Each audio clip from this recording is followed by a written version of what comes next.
The town of Harrowfield was small, quiet, and forgotten by the world. It was a farming town, surrounded by wide fields of wheat that bent with the wind. People lived simple lives there. They worked the soil, raised their children, and ended their days sitting outside their wooden houses to watch the sky. The sky had always been a comfort to them. It was where the sun rose, where rain fell, and where stars told silent stories at night. But one evening, something changed. The air grew heavy, and the horizon darkened though no storm had been predicted. The people of Harrowfield looked up and felt unease. Old man Ryan was the first to notice the difference. He had lived 70 years and seen countless storms. He had walked through floods, watched crops die from drought, and seen lightning split a tree in two. Yet what he saw that evening made his hands tremble. The clouds were not rolling in like normal. They stood still, piled high like towers, their edges glowing faintly. And within them, there were lights. Not the flash of lightning, not the white of storm fire, but long streaks of silver and blue that moved as if alive. Ryan leaned on his cane and stared. Behind him, his grandson Aaron came running from the fields. "Grandfather, the sky looks strange," the boy said. Ryan nodded slowly. "Yes, boy. It looks like the storm is watching us." The words unsettled Aaron. He wanted to laugh, to say storms could not watch, but when he looked up again, he stayed silent. Something about the clouds felt unnatural, as if they were not part of the world. The town gathered in the square as more people noticed. Children pointed. Mothers pulled them back. Farmers whispered in worry. A plane passed overhead, heading toward the strange clouds. The townsfolk craned their necks to follow it, but as soon as it entered the heavy sky, it vanished. There was no sound, no flash, no smoke. It was simply gone. Whispers turned into fear. Some said it must have turned back. Others said it had exploded inside. But Ryan's sharp eyes told him the truth. The storm had swallowed it whole. That night, no stars shone. The sky was filled with black and silver clouds that never moved. It was as if the heavens themselves had been replaced by something foreign. The animals felt it too. Dogs whined. Horses refused to step outside their stables. Birds, which usually nested in the high trees, left in flocks and disappeared into the dark. Ryan sat on his porch, listening to the silence. There was no wind, no rustle of leaves, no sound of insects. It was as if the world held its breath. He felt his chest tighten. The silence was worse than thunder. By morning, soldiers came. Trucks rolled into Harrowfield, and men in uniforms began setting up equipment on the fields. Tall machines rose, with dishes pointing toward the storm. People from the town asked what was happening, but the soldiers said little. They only warned everyone to stay inside at night. Aaron asked his grandfather why the soldiers were afraid. Ryan looked toward the sky and answered, "Because they do not understand what they face. And men fear what they do not understand." Days passed, and the storm grew larger. It spread across the horizon, covering more of the land. The clouds stretched higher, darker, and the strange lights inside them twisted like veins. The soldiers sent more planes, but none returned. Radios caught static. Instruments failed to read anything. No lightning struck the ground, yet the storm grew stronger. The townsfolk whispered again. Some called it the end of the world. Others thought it was punishment. Children asked their parents if the storm would eat them too. One evening, Ryan walked to the edge of the field, leaning on his cane. He stood alone, staring at the massive wall of clouds in the distance. For a moment, he thought he heard something. A low hum, deep and endless, rising from the sky. It was not thunder. It was too steady, too alive. He felt a shiver run through his bones. The storm was not only clouds. It was something else. Something that waited. That night, he called a gathering in the town square. People came with lanterns, their faces pale with fear. "My friends," Ryan began, his voice rough but steady, "this is no storm we know. I have seen storms all my life, and this one is not born of wind or rain. Look at how it stands still. Look at how it swallows anything that enters. It is alive. It is watching." The people murmured in fear, but they listened. They had always respected the old farmer, for he spoke only when his words mattered. "Long ago," Ryan continued, "our ancestors feared the sky. They told stories of powers that came from above. They gave those powers names and offered prayers, hoping they would not be destroyed. Perhaps those stories were not only stories. Perhaps we have forgotten something too old to remember." The silence in the square grew heavy. Mothers held their children close. Men shifted uncomfortably, their eyes darting to the dark sky above. Then Aaron spoke. "If the storm is alive, can it be beaten?" The question cut through the fear. Everyone turned to Ryan. He looked at the boy, then at the people, and finally at the sky. "Yes," he said, though his voice carried the weight of doubt. "Every storm has a heart. If we find it, we can break it." The crowd did not cheer. They only stood in silence, holding on to the small seed of hope his words planted. That night, Ryan lay awake. He could not close his eyes. The storm seemed closer than before, as if it crept forward in the dark. And when the clouds lit with silver once more, he thought he saw shapes moving inside. Not lightning. Not light. Shapes that looked like wings and claws. The old man gripped his cane and whispered to himself. "The storm is not the sky. The storm is something that hides within it." And far above Harrowfield, inside the endless storm, something ancient opened its eyes. The storm had not moved for a week. It hung above the horizon like a black crown, stretching wider with every day. The soldiers stayed in the fields with their machines, pointing them at the sky. They did not smile, did not talk much, and their faces grew more tense each morning. The people of Harrowfield watched in fear but also in curiosity. Children whispered that maybe giants lived in the storm. Old women muttered about forgotten tales, speaking of sky spirits. Farmers shook their heads but still looked nervously upward whenever the silver lights flashed inside the clouds.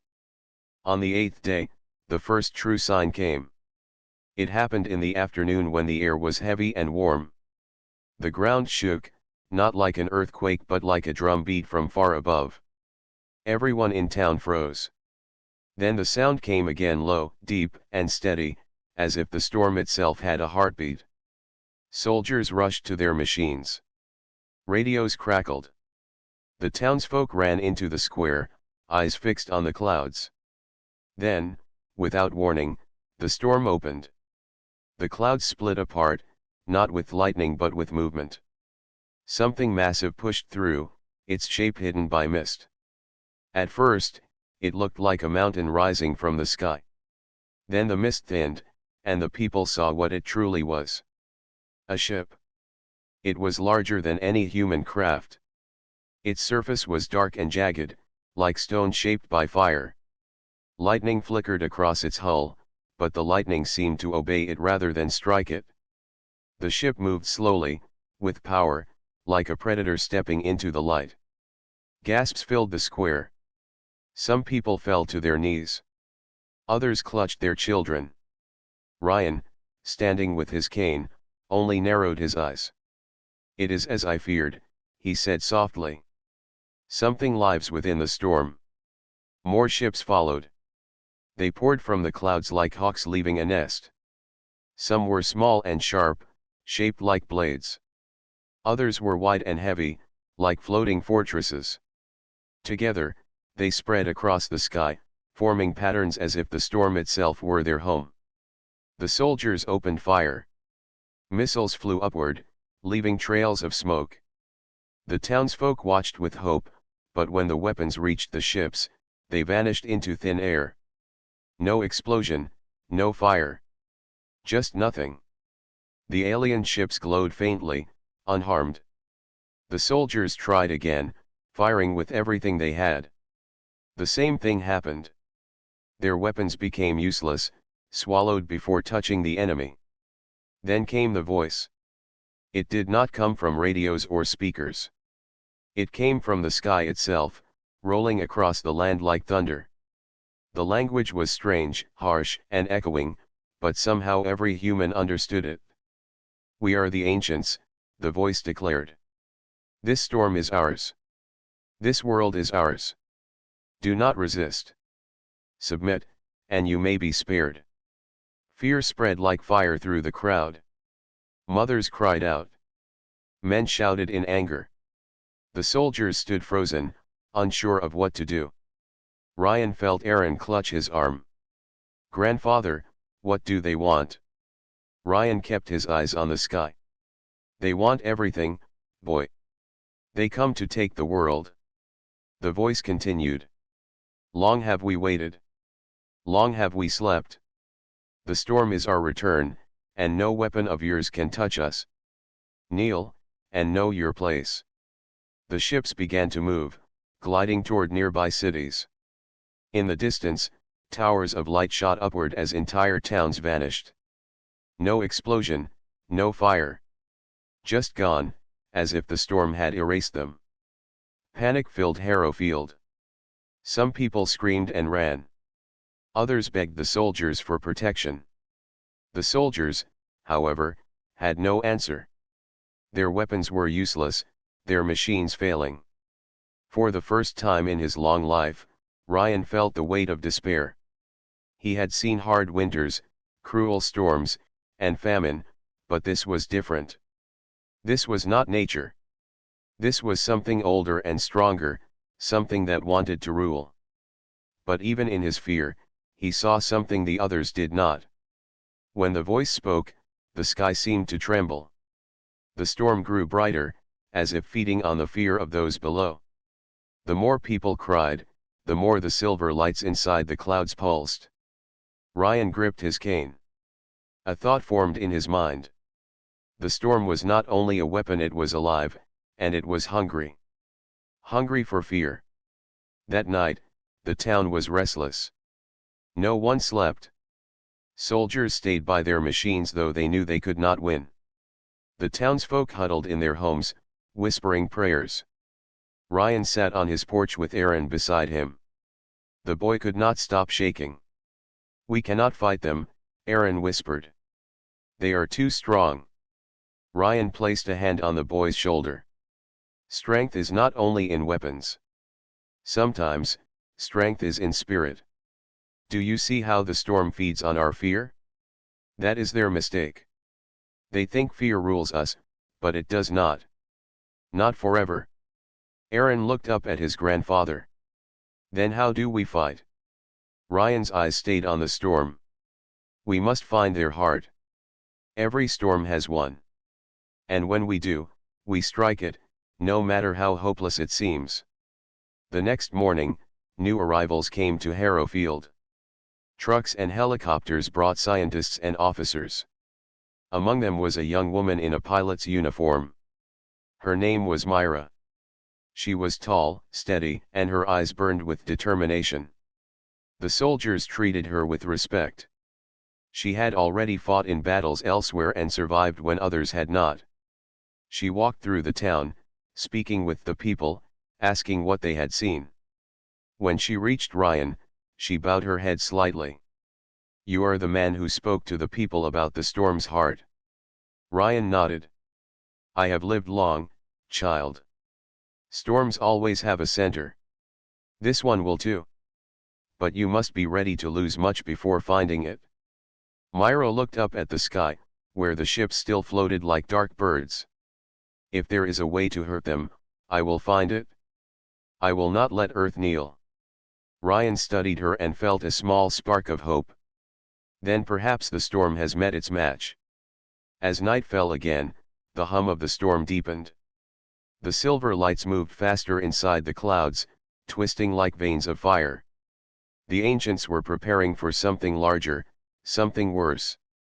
The people of Harrowfield felt the weight of fear pressing on them. But somewhere among them, a seed of resistance had been planted. Humanity was afraid, yes, but it was not broken. And high above, the ancients watched, unaware that the storm they had unleashed would awaken something they had long forgotten: the human will to fight. The storm now covered half the horizon. Its clouds were darker, heavier, and the silver lines inside pulsed like living veins. The ships of the ancients hung above the land like shadows, silent and unmoving, yet everyone knew they were watching. Across Earth, governments tried to fight, but reports spread quickly. Entire armies had disappeared when they marched toward the storm. Warships had fired missiles, but the weapons vanished before reaching their targets. Cities near the storm were erased in towers of light, leaving behind empty ground where houses and streets had once stood. Fear spread faster than the storm itself. People whispered that the ancients could not be stopped, that humanity had reached its end. But not everyone gave in. In the underground base built beneath Harrowfield, soldiers, scientists, and pilots gathered. The base was hidden beneath the earth, its walls made of steel, its halls buzzing with voices and machines. It was the largest human stronghold near the storm, and it had become a center of resistance. Myra walked the halls with steady steps. She had been sent here because she had faced the storm once before and survived. Her uniform was plain, but her presence gave others courage. When she spoke, people listened. In the command chamber, maps of Earth glowed on screens. Red zones marked areas lost to the storm. Green dots showed bases still standing. Each day, the red spread wider. A general stood by the main screen, his face pale with exhaustion. "We cannot fight them with weapons," he said. "Every missile, every bullet, every bomb disappears. It is as if the storm eats them." One of the scientists, a woman named Dr. Selin, spoke next. "We have studied fragments of the storm's energy. It reacts to emotion. The stronger the fear around it, the stronger the storm becomes. This is not only an invasion. It is a feeding. The ancients are drawing power from us." Her words filled the room with silence. Soldiers shifted uneasily. Fear was something they could not control. But Myra stepped forward. "If fear makes them stronger, then courage will make them weaker." The general frowned. "Courage will not stop their ships." "No," Myra agreed. "But it will help us think, help us find their weakness. They are not gods. They are beings who hide behind the storm. They bleed, and they can be beaten." Ryan, who had been invited into the base because of his wisdom, leaned on his cane and added, "The girl speaks truth. Storms may look endless, but they always have a heart. Find that heart, and you can break it." The general sighed but finally nodded. "Then we will try. We cannot sit and wait for the world to end." From that day, the underground base became the heart of resistance. Soldiers trained not only with weapons but with their minds. Scientists worked day and night, studying the energy of the storm, testing fragments of silver dust that had fallen from the sky. Pilots like Myra prepared for dangerous missions, knowing many would not return. Outside, the people of Harrowfield did what they could. Farmers gave food to the soldiers. Families built shelters. Children drew pictures of a clear sky and pinned them on the walls of the base. It was their way of fighting back, small but meaningful. One evening, Myra sat with Ryan on the edge of the base, looking at the storm above. The silver veins twisted like endless rivers of light. "They want us to be afraid," Myra said quietly. "But the more I look at them, the more I want to fight. Not because I am brave, but because I am angry." Ryan smiled faintly. "Anger is close to fear, but it can be shaped into strength. Remember, child, courage is not the absence of fear. Courage is walking forward while fear walks beside you." Myra nodded. "Then I will walk forward." The next day, the first mission was planned. Scientists had discovered that smaller fragments of the storm sometimes broke away when the alien ships moved. These fragments were weaker and could be reached by human craft. The plan was simple but dangerous: send a squad of pilots into the storm, lure one of the fragments away, and study it. If they could understand how it worked, they might discover how to hurt the storm itself. Myra volunteered immediately. Others followed, though the fear in their eyes was clear. They knew the chance of survival was small. Still, they chose to go. The general addressed them before launch. This mission may decide whether humanity has a chance. You are not only pilots. You are the voice of resistance. Show the ancients that humans do not kneel. When the ships were ready, Myra climbed into her cockpit. The craft was small, fast, built for testing rather than war, but it was all they had. She strapped herself in and looked once more at the storm. Her heart beat fast, but she whispered to herself, "Fear will not rule me." The engines roared, and the squad lifted into the air.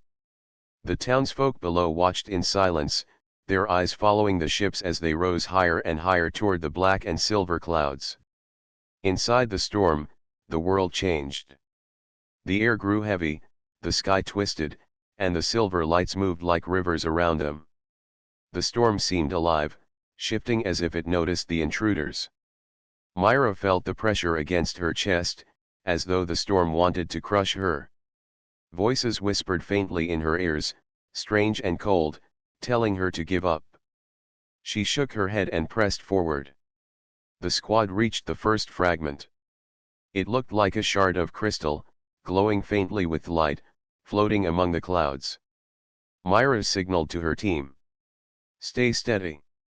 Do not let it pull you in." They circled the fragment, scanning it, recording every detail. But the storm did not let them leave. The clouds closed in, and from the mist, alien ships appeared, sharp, black, and fast. "Defensive!" Myra shouted. The squad tried to fight, but their weapons vanished like before. One by one, the human ships were struck by waves of energy and lost. Myra's heart sank as she watched her comrades disappear into the mist. But she held her course. She pushed her ship closer to the crystal fragment. Alarms screamed inside her cockpit. The storm howled around her. But she reached the shard, extended a device, and captured part of its energy inside a container. The storm roared in fury. A massive shape moved through the clouds, larger than any ship she had seen before. The ancients were coming. Myra pulled her ship around and sped downward, racing for open air. The storm chased her, lightning forming into claws, thunder sounding like voices of anger. But she did not stop. At last, she broke free of the storm and saw the ground below. Her craft shook, smoking and broken, but it still flew. She landed hard in the fields near Harrow Field. Soldiers rushed to her side as the cockpit opened. Myra climbed out, holding the container with the fragment's energy. She was bruised, her eyes weary, but her voice was strong. "We can hurt them," she said. "The storm has a weakness." For the first time since the clouds appeared, the people of Harrow Field cheered. The ancients had shown their power. But now humanity had shown its will to fight. The storm above Harrow Field seemed endless, but something had changed. For the first time, humanity held proof that the ancients were not invincible. Myra's return with the captured fragment brought new hope to the underground base. The fragment was kept inside a chamber lined with steel and guarded day and night. It was no bigger than a man's arm, but its glow filled the room like a heartbeat. Scientists studied it carefully, watching as it pulsed with silver light. Sometimes it hummed, low and steady, as if alive. Dr. Selin stood at the controls, her hands steady though her eyes showed exhaustion. "This fragment is not just energy. It is part of the storm itself. A piece of the heart." Ryan leaned on his cane, watching closely. "Then it is not endless. If one piece can be broken, the whole storm can be broken. The general, standing near, frowned. But how? We cannot fight the storm directly. Our weapons vanish the moment they enter. Myra, still bruised from her mission, spoke firmly. We do not fight the storm with weapons. We fight it with its own power. If this fragment can be turned against the ancients, then the storm will begin to fall. The base buzzed with new energy. For the first time, soldiers lifted their heads with pride. The people of Harrowfield sent food and supplies willingly, eager to support the fight. Children painted the storm on the walls of the base, showing it cracking open, with stars shining through. But hope was not enough. They needed action. After days of testing, Dr. Selin called the leaders together. She placed the fragment on the table. Its silver glow filled the room, casting long shadows. We have discovered something, she said. When exposed to strong pulses of electricity, the fragment grows unstable. It cracks. If the same effect can be used on a larger scale, it may shatter the core of the storm. The general raised his eyebrows. You mean we can break it? Dr. Selin nodded. Yes, but it must be done from inside. Someone must enter the storm, reach the crystal heart, and strike it with the right pulse. Nothing else will work. The room fell silent. Everyone knew what that meant. It would be the most dangerous mission yet. Myra stepped forward. I will go. The general hesitated.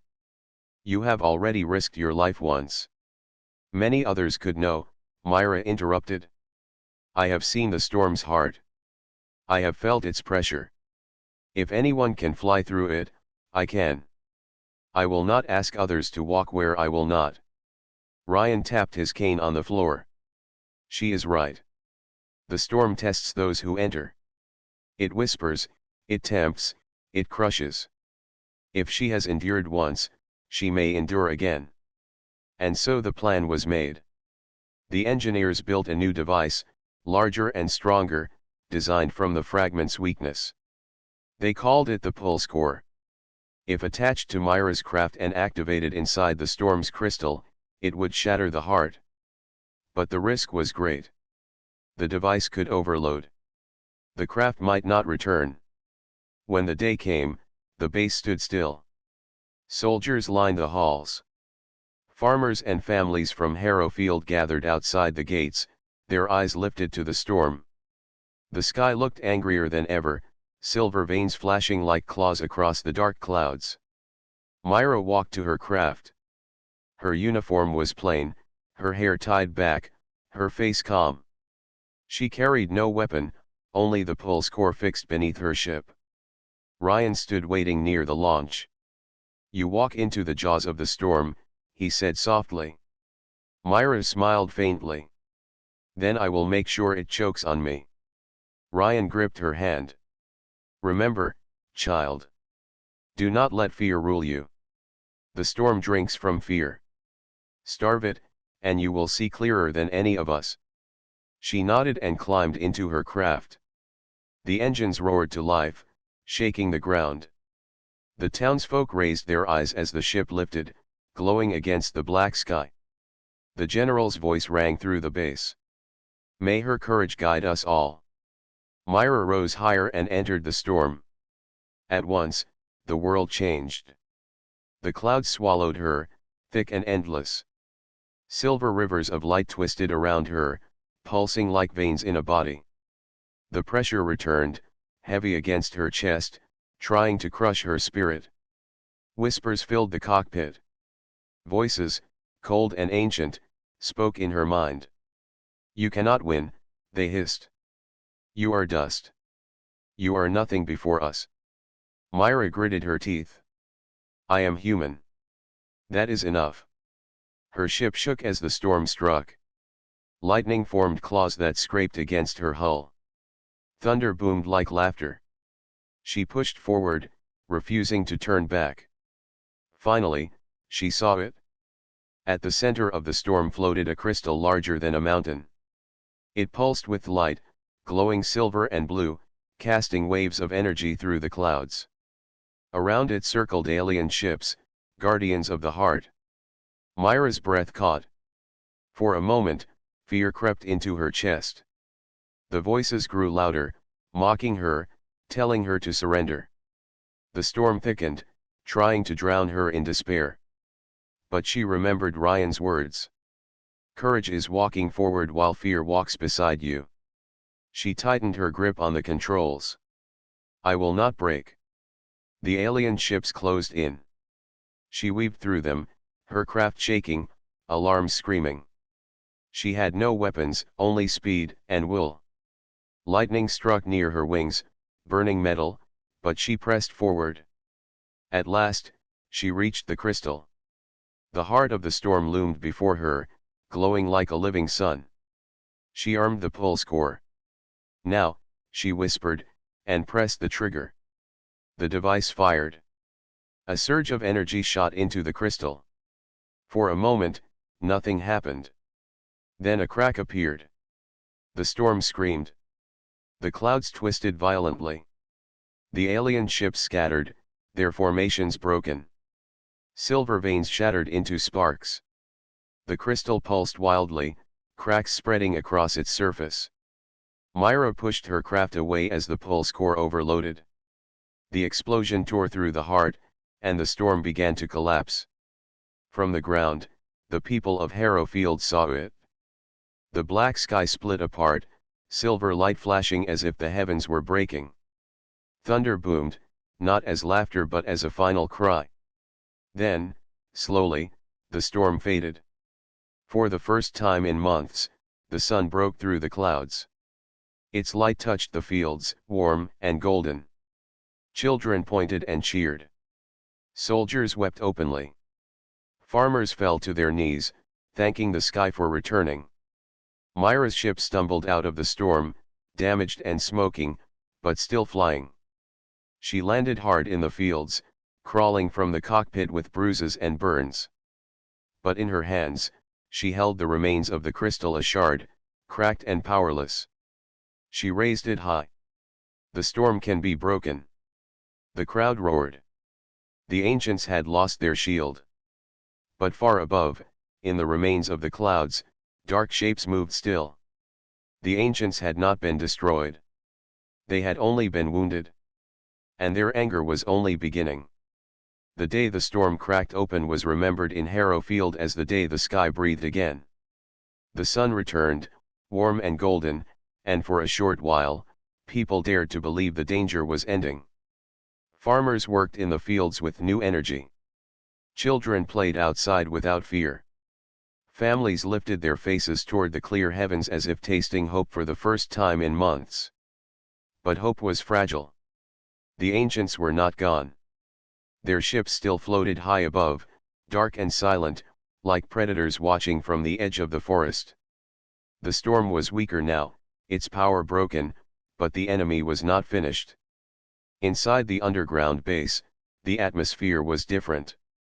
Soldiers and scientists worked with renewed determination, fueled by Myra's victory. In the laboratory, the shard of the storm's heart glowed faintly, its silver light dim but still alive. Dr. Selin and her team studied it day and night, searching for its secrets.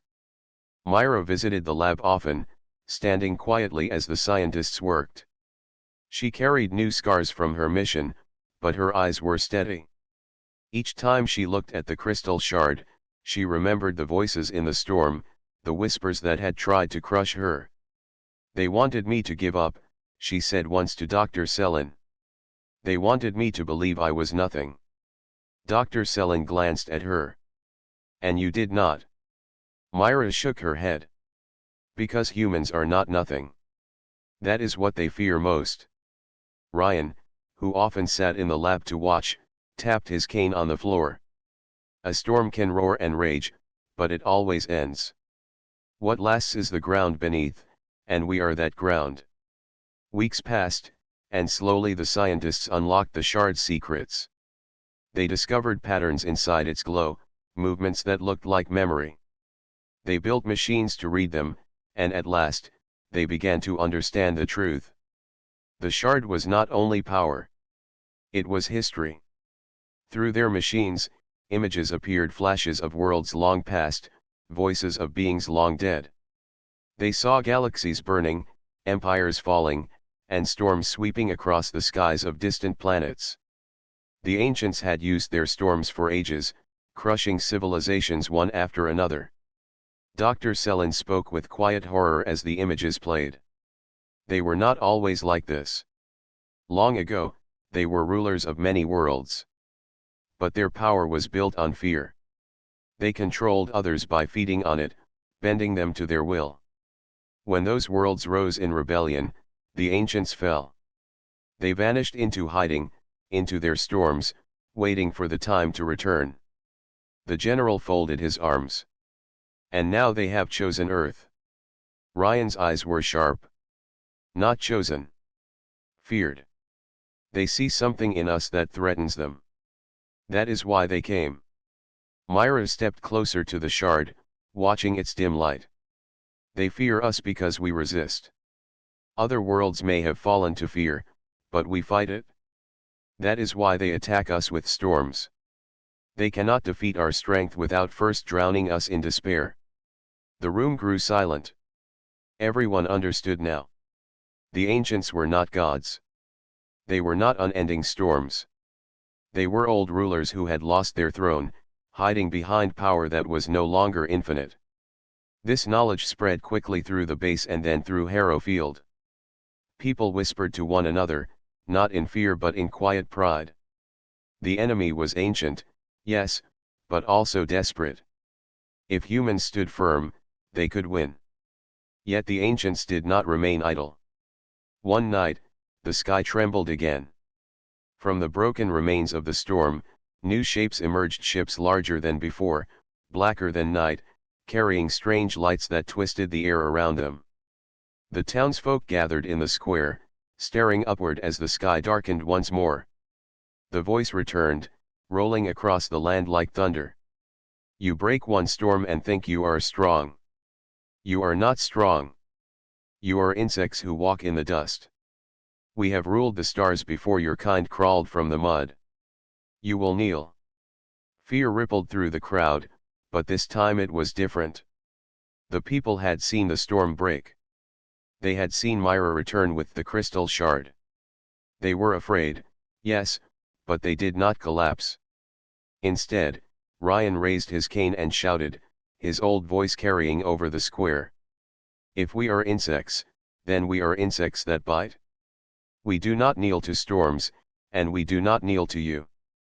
The townsfolk cheered, their fear giving way to defiance. Children raised their fists. Mothers stood tall beside their sons. Soldiers saluted Myra as she walked forward, her head high. The ancients did not reply. Their ships lingered above, silent and menacing, but they did not strike. It was as if they too had heard the difference in the human voice. Back in the base, the general gathered his officers. We have wounded them. Now we must plan for war. If they fear us, we will give them reason. Dr. Selin placed the shard on the table again. This is our key. The storms are not endless. Their power can be turned. If we build more pulse cores, we can strike again, not just weaken but destroy.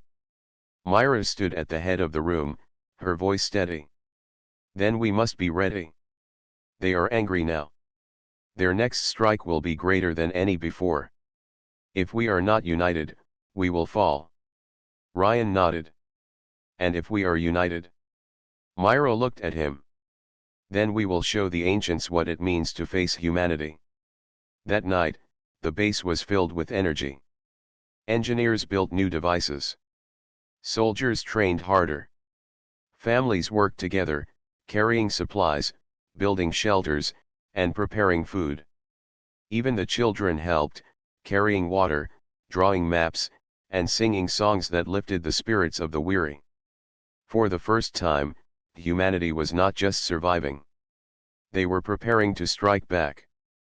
But the sky was not silent. From the storm's edge, the ancients gathered. Their ships glowed with strange power. Their voices whispered into the night, promising destruction. The war had begun, not only in the sky but in the hearts of both sides. The ancients carried their storms, but humanity carried something stronger: the will to fight, to stand, to endure.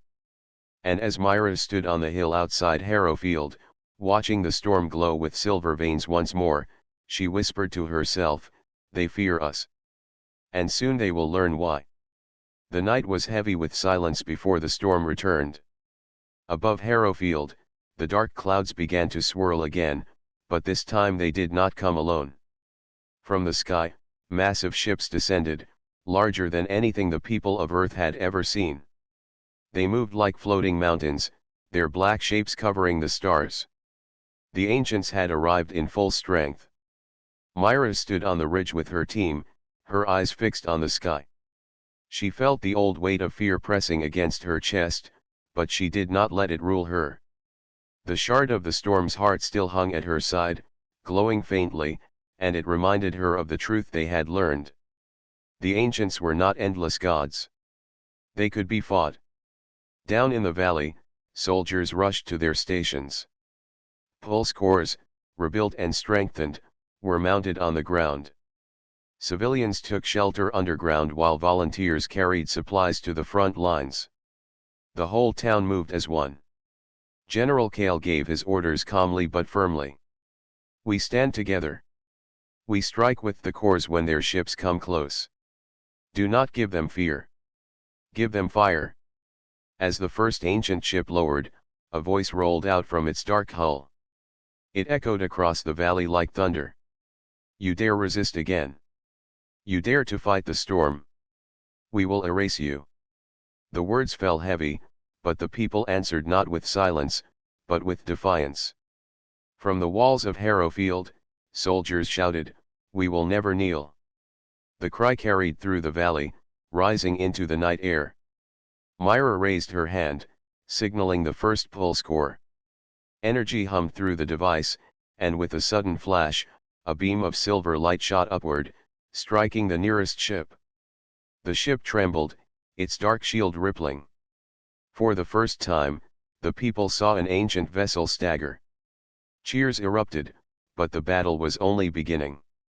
The ship roared back, releasing a storm of lightning that tore across the ground. Trees splintered, the air shook, and the valley seemed to split. Yet the pulse corps held steady, glowing brighter. Myra moved between the lines, her voice strong. "Hold. Keep firing. The storm breaks before us." One by one, the corps lit the sky. Bolts of silver energy clashed with the black storms of the enemy. For hours, the night became a battlefield of light and thunder. The air shook with each strike, and the ground trembled as if the world itself was caught between two wills. Ryan, though old, refused to stay behind. He stood with the communication crew, guiding messages across the valley.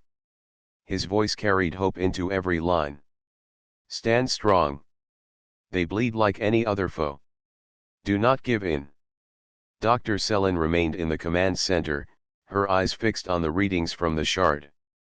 "Their power weakens," she whispered. "Each strike drains them. They are not endless. They are afraid." But the ancients were ruthless. As one ship faltered, another rose to take its place. They sent storms to break the defenses, winds that tore at roofs and floods that swept across the land.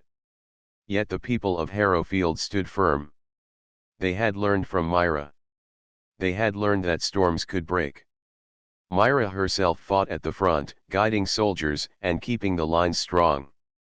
At one point, when an ancient storm nearly crushed a squad of defenders, she ran into the chaos with the shard in her hand. Holding it high, she shouted, and the storm split around her, breaking apart like smoke before the wind. The soldiers rallied, their fear replaced with awe. "Human strength is not in power," Myra told them, "it is in will. Stand with me, and they cannot win." The battle raged deep into the night. Fires lit the hillsides, and the ground shook with endless thunder. But slowly, something began to change. The great black ships of the ancients moved less boldly. Their strikes came slower. The silver beams of the pulse cores tore deeper into their shields. At last, one of the ships faltered completely. With a sound like a mountain breaking, it cracked open, its black hull falling apart. A cheer rose from the valley as the mighty vessel burned in the sky and crashed into the sea beyond the cliffs. It was the first ancient ship ever destroyed by human hands. The victory gave the defenders new strength, but the ancients' rage also grew. Their voices boomed once more across the sky. You destroy one ship and believe you are free. We are eternal. We are storm without end. You will fall. But the people did not tremble. Ryan leaned on his cane and shouted back, storms end.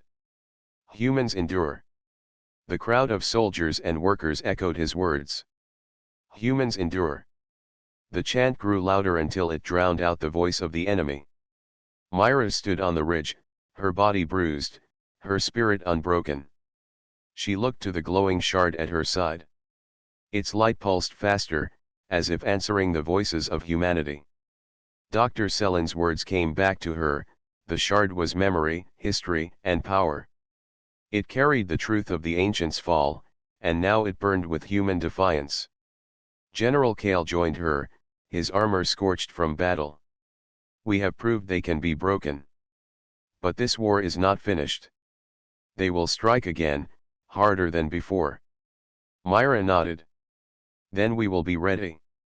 We will not bow. We will rise. The valley was scarred, but it still stood. Families came out of their shelters, gathering in the square, holding one another close. Fires burned in the distance, but hope burned brighter in their eyes. For the first time, the people of Harrowfield and beyond believed not only that they could survive but that they could win.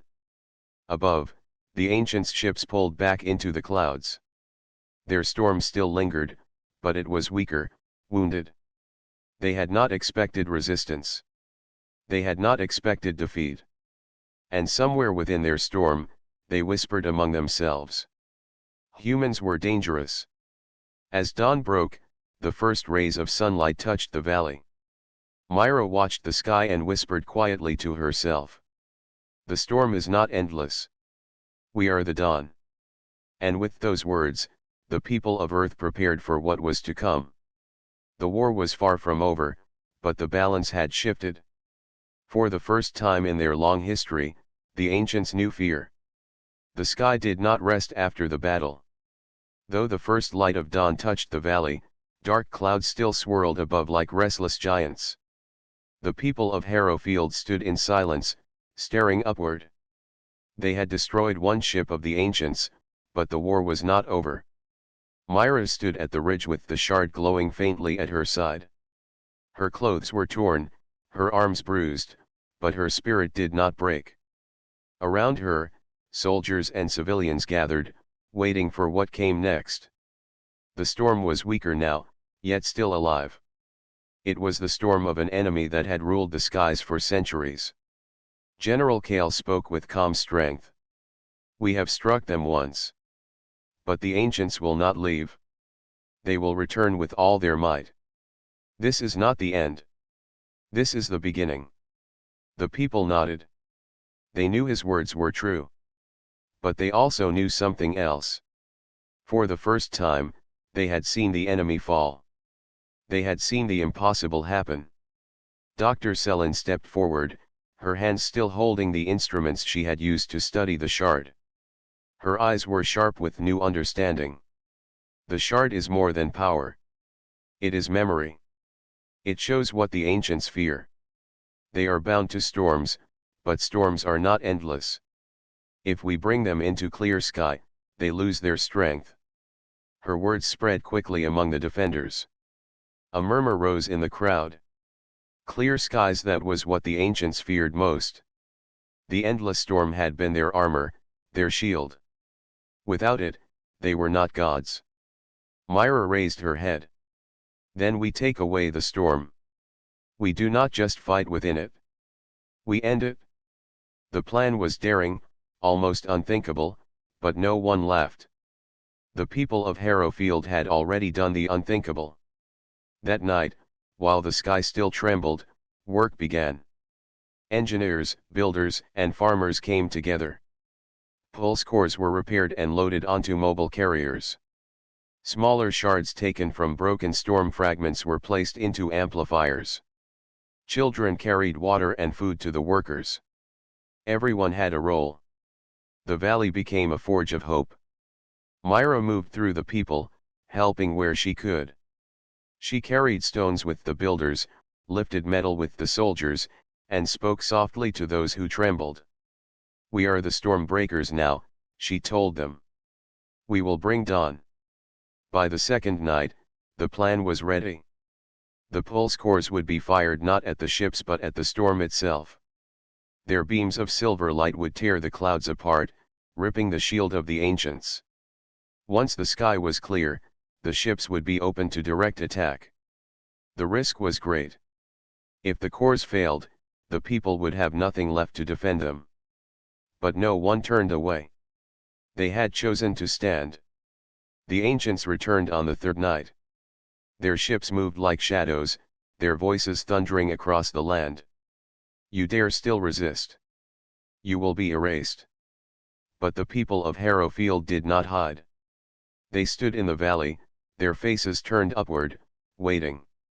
Myra raised the shard, its light bright against the darkness. "Storm's end," she shouted. "This is your last." The first pulse core fired. A beam of silver energy cut into the clouds. For a moment, the storm resisted, swirling and twisting. Then, with a sound like tearing cloth, part of the sky broke open. The stars shone through. Gasps rose from the crowd. Many had not seen a clear sky in years. For the first time, hope became light itself. The ancients roared in fury. Lightning rained down, striking the ground. But the people did not stop. One by one, the cores fired, beams tearing at the clouds. The storm shook and screamed as more of it broke apart. Myra stood at the center, holding the shard high. Its glow grew stronger, sending waves of light into the sky. Each wave struck the storm, widening the cracks. Dr. Sellen's voice called through the lines, guiding the rhythm. "Keep firing. Do not stop. The storm is breaking." At last, the impossible happened. The clouds ripped open fully, and the endless storm dissolved. The night sky lay clear, filled with countless stars. The ships of the ancients hung exposed, no longer hidden. Their dark forms seemed smaller now, weaker, as if stripped of their armor. General Kale gave the command. "All units, fire." The pulse cores turned their beams on the ships. Explosions tore through the night. One by one, the vessels shuddered and fell, their black hulls breaking apart. The ancients roared, but their voices no longer carried the weight of gods. They were only echoes of a broken power. In the end, the largest ship remained. It descended low, dark, and cracked, its voice trembling with anger and fear. "You cannot destroy us all. We are eternal." Myra stepped forward, the shard glowing like a star in her hand. "No storm is eternal. You ruled with fear, but fear ends tonight." She raised the shard, and the light burst outward, brighter than the sun. It struck the last ship, tearing through its shield. The pulse cores followed, beams of silver lancing into the vessel. With a final cry, the great ship shattered, pieces falling like burning rain. The battle was over. Silence filled the valley. The people stood frozen, watching the sky. For the first time in living memory, it was clear. No storm covered the stars. No voice thundered from above. Then the cheers began. Soft at first, then louder, until the whole valley shook with the sound. People embraced, children danced, and soldiers raised their arms in triumph. They had faced the ancients, and they had won. Myra lowered the shard, its glow fading slowly. She looked at it one last time and whispered, "Thank you." Then she placed it in the earth, where it sank into the soil and vanished. Its work was done. Dr. Selin wiped her tears as she looked at the clear sky. We have given back the stars to the world. Ryan, standing with his cane, lifted his voice so all could hear. Let this day be remembered. We were the storm breakers. We were the dawn. And the people answered with one voice. We are the dawn. The war had scarred them, but it had also united them. No longer would they fear the sky. They had seen the truth. The ancients were not eternal. They were only shadows. Humanity was the light. As the first rays of morning sun rose over the horizon, Myra stood on the ridge and watched. She did not feel fear anymore. She felt strength. She felt the bond of her people. The storm was gone. The last storm had ended. And humanity had begun a new chapter beneath the open sky.